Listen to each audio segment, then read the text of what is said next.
Once Upon upon a time, once upon a wild, once upon a, once, a wild once wood. upon a wild wood.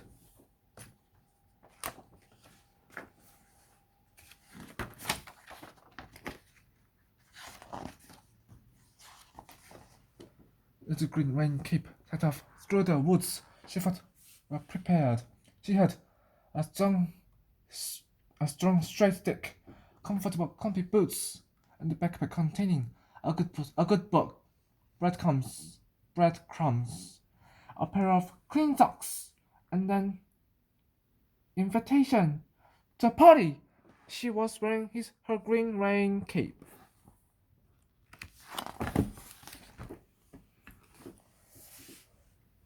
Green hadn't been walking for long when she met a helpful wolf.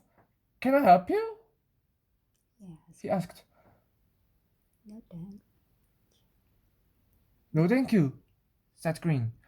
Next, Green met a kindly old lady. Would you care for an apple? She asked. No, thank you, said Green. And Green had hardly begun walking again when she met a friendly troll. Need directions? He asked. No, thank you, said Green, and she continued on her way through the woods. Eventually, she came to a castle. Who are you? Growled a fierce, a fierce, Yes. a fierce Yes. Fierce voice. As the figure was a very hairy face appeared from the rose bushes. My name is Little Green Rain Cape, said Green. Are you the gardener here? No. I'm a beast, said the beast. Gardening is just a hobby. I don't suppose you've seen my guest. Beauty, in where have you? She went to visit her family and still hasn't come back. It's very lonely without her. The beast sighs, but with tears. I'm afraid not. I'm afraid not, said Green. But if I do, I'll tell her you're missing her. I am, said the beast. She throws sticks for me to fetch and a plate. Plate, plate, plate. Her hair with flowers. I've been invited to a party and I wanted to ask her to come with me. And with that, he turned sadly away. Green carrot. On through the woods, it began to grow dark, so she looked for a place to stop for the night. She was just investigating, investi- investigating. investigating the foot of a beanstalk walk when who are you? Asked a discarded hop that was lying on the ground. You can call me Green, said Green. Well, I'm an enchanted hop, said the hop. I've had two simply hopeless owners. You look much more sensible. Would you like to own me? I'm not sure I have room in my backpack, answered Green politely. No problem. You can carry me, said the hop, and I will pay for you. It began to rain. Quick! The hop cried. Our strings will get soggy. Let's make shelter in that cave over there. It was a very comfortable cave. The next morning, Green was woken up by three bears. They did not look happy. If my chair has been broken again, there'll be trouble, growled the smallest bear. Green was about to answer when the hop piped up. I love what you've done with the place, she said sweetly. I'm an enchanted hop. I've had three extremely careless owners. She glared at Green. The last one almost ruined my strings in the rain. Would you like to own me? And with that, the hop began to play dance tunes for the bears, who quickly forgot all about Green. She crept, she crept out of the cave unnoticed.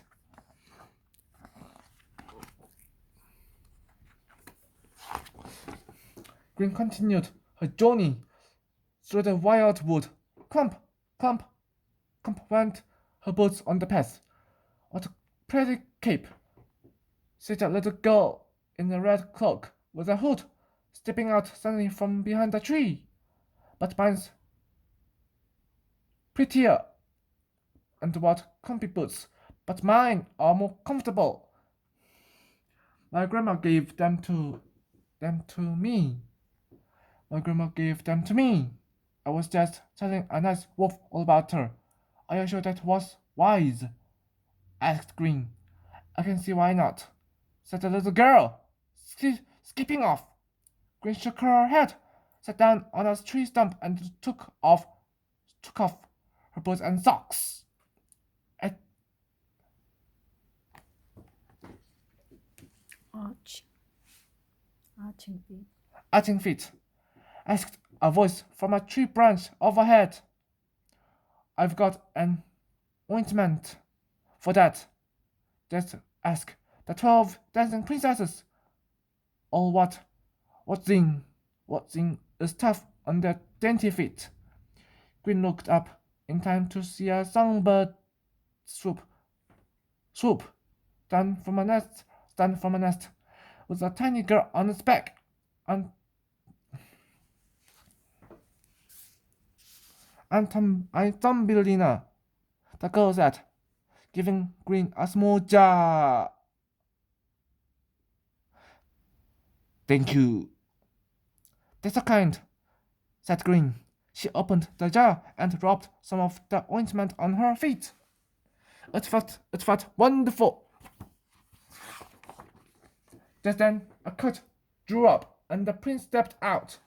Princesses, he exclaimed. Did someone say princesses? Exhausting.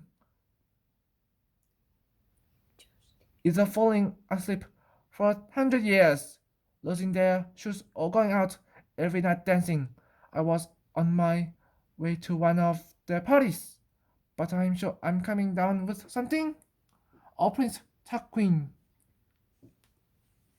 You poor thing, said Thumbelina. She whistled tunefully, and several more songbirds swooped down, carrying cough syrup, a silver spoon, and a hot water bottle. Now go straight home and rest, she told him. Excellent idea, said Prince Tarquin. Ho, ho, hoarsely, hoarsely. I, I, hoarsely. I do my best, but my coat keeps breaking down. Knew I shouldn't have bought it second-hand. Fairy tale problems, said Thumbelina, shaking her tiny head as he drove away. I like to do what I can to help. In that case, said Green. I don't suppose that you know someone called Beauty. Lovely girl, said Thumbelina. I've known her family for years. Thank you. Green smiled. Green smiled.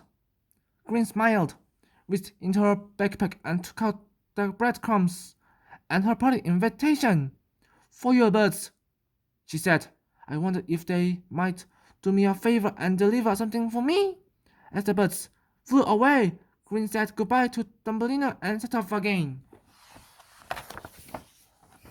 It wasn't long before she came to a clearing.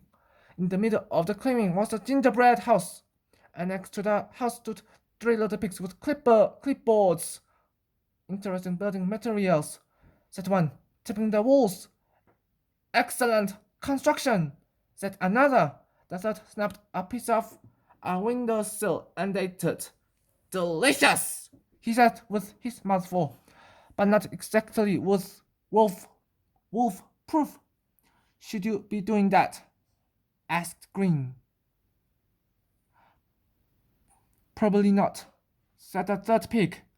But then you probably shouldn't be standing on that mat. Green looked down. She was stuck fast to a toffee doormat. Just then, the door of the gingerbread house opened. Run for it, squeaked the 3 little pigs. The witch was very short-sighted. Perfect, she said, plucking Green from the toffee mat. She carried her inside and put her into a large pot. I need some boiled greens to go with my roast dinner. We're not your dinner, said the 7 dwarfs from a roasting tray. That's what you think, cackled the witch, and she went to get some water to put in the pot. While the witch's back was turned, Green jumped out of the pot and tiptoed over to the roasting tray. She untied the dwarfs. They picked up cake, forks, and made their escape. Crumbs! Shouted the witch. Thanks for rescuing us, said the first dwarf to Green. Things got a bit sticky back there, said the second. They still are, said the third as he scraped the last of the toffee from Green's boots and handed them back to her. We're going to a party at Rapunzel's place, said the fourth dwarf. Everybody will be there, said the fifth. That's what I'm hoping, said Green, putting on her boots and thinking of Thumbelina's deliver birds. Come with us, said the sixth dwarf. We'll show you the way. Before long, they arrived at a tall tower from which came sounds of music and laughter. We're friends of Snow White, shouted up the seventh dwarf. Then you're very welcome, called a voice, and the length of carefully plaited her hair tumbled down from a high window. They all climbed up. Rapunzel's party was great fun. The harp played everyone's favorite songs and everybody danced. Well, almost everybody. The 12 dancing princesses took their time choosing which of the princes to dance with.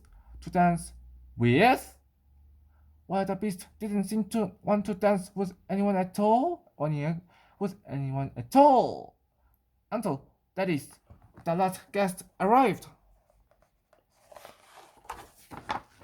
Beauty flung herself into the beast's arms. I'm so sorry, she said. I had completely lost track of time. If I'd only known how terribly you were, dear beast, I would have come back sooner. How did you find out? Asked the beast, dabbing his eyes with his handkerchief. Beauty smiled as she glanced over at Thumbelina and Green. A little bird told me, she replied. The party continued all night long. The 12 dancing princesses had made up their minds and were wearing out their dancing shoes.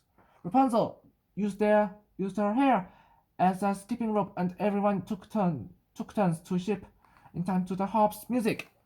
The Red Riding Hood danced a show-stopping tango with the wolf, while the 3 little pigs led the line dancing, and the troll and the kindly old lady got to know each other. Everyone had a wonderful time, especially Beauty and the Beast. The next morning, Green woke up earlier. She put on her rain cape and picked up her backpack, but not her strong straight stick, which she had given to the beast as a present.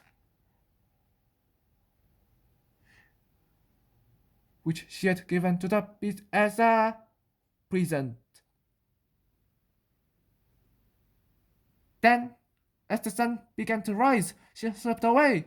I wonder, thought Green to herself as she continued on her way through the wildwood. What will happen next?